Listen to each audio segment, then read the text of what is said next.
Bonjour à toutes et à tous, bienvenue pour cette vidéo de présentation des 5 règles d'or pour réussir le Taj Mahal dans le cadre du concours Tremplin 2. La première règle d'or que je voudrais voir avec vous, c'est d'établir un programme de révision. Il est fondamental que vous organisiez vos révisions pour pouvoir travailler autant que nécessaire chacun des 6 sous-tests. Selon si vous avez des facilités en français, en calcul ou en logique, il va falloir accentuer vos révisions pour gommer vos points faibles et travailler vos points forts. Attention à ne pas partir tête baissée dans vos révisions puisque vous allez avoir tendance à travailler uniquement ce qui vous plaît. Or, la réussite du Taj Mahal et le bon score final au Taj Mahal, il passe par un score équilibré dans chacune des 6 sous-parties. Il est donc fondamental que vous établissiez un programme de révision entre aujourd'hui et le jour de passation de votre test. Si par exemple vous avez 3 mois et que vous voulez travailler 3 fois par semaine des créneaux de 2 heures, vous pouvez vous organiser comme ça pour vous fixer un planning et suivre votre avancement. La deuxième règle d'or que je voudrais voir avec vous, c'est de travailler toujours en conditions réelles.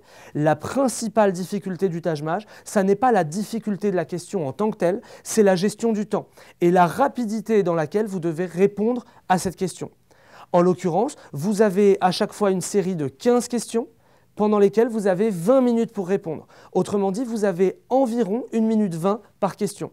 Il faut vraiment aller très vite et il faut prendre conscience du temps que vous mettez, c'est-à-dire de vous entraîner en conditions réelles. La question en tant que telle n'est pas extrêmement dure. Ce qui est dur, c'est de la réussir en 1 minute, 1 minute 20 ou 2 minutes. Donc entraînez-vous toujours en conditions réelles.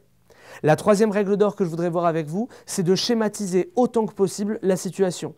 Il y a plusieurs sous-tests qui se prêtent à ça. Vous avez la partie raisonnement de raisonnement-argumentation, vous avez le calcul, vous avez les conditions minimales, autant de sous-tests sur lesquels la schématisation est vraiment fondamentale.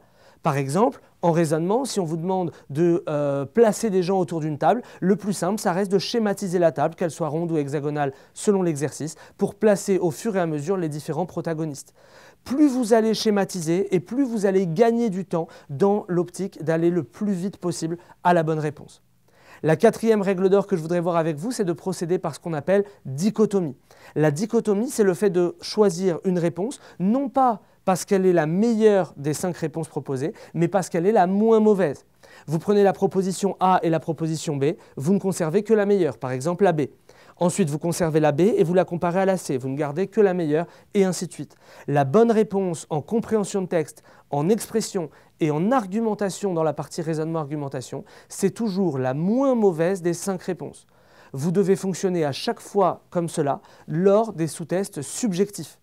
En calcul, en raisonnement et en logique, il n'y a pas de subjectivité, il y a une bonne réponse absolue. Sur les sous-tests qui font appel à de la subjectivité, il faut raisonner par dichotomie, c'est-à-dire des éliminations 2 à 2, comme je viens de vous l'exposer. La 5e et dernière règle d'or que je voudrais voir avec vous, c'est de ne jamais répondre au hasard. Vous ne répondez pas si vous n'êtes pas sûr de votre réponse. Je vous rappelle qu'au Taj Mahal, une bonne réponse est valorisée par +4, une mauvaise réponse est minorée par un -1, alors qu'une absence de réponse ne rapporte ou ne pénalise d'aucun point.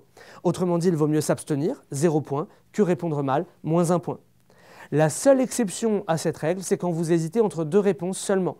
Vous êtes sûr que ce n'est ni réponse C, ni réponse D, ni réponse E. Dans ce cas-là, si vous êtes sûr que c'est soit A, soit B, vous pouvez répondre au hasard entre A et B. Voilà pour ces 5 règles d'or pour la préparation du Taj Mahal dans le cadre du concours Tremplin 2. J'espère qu'elles vous auront été utiles. Bon courage dans vos révisions et à très bientôt.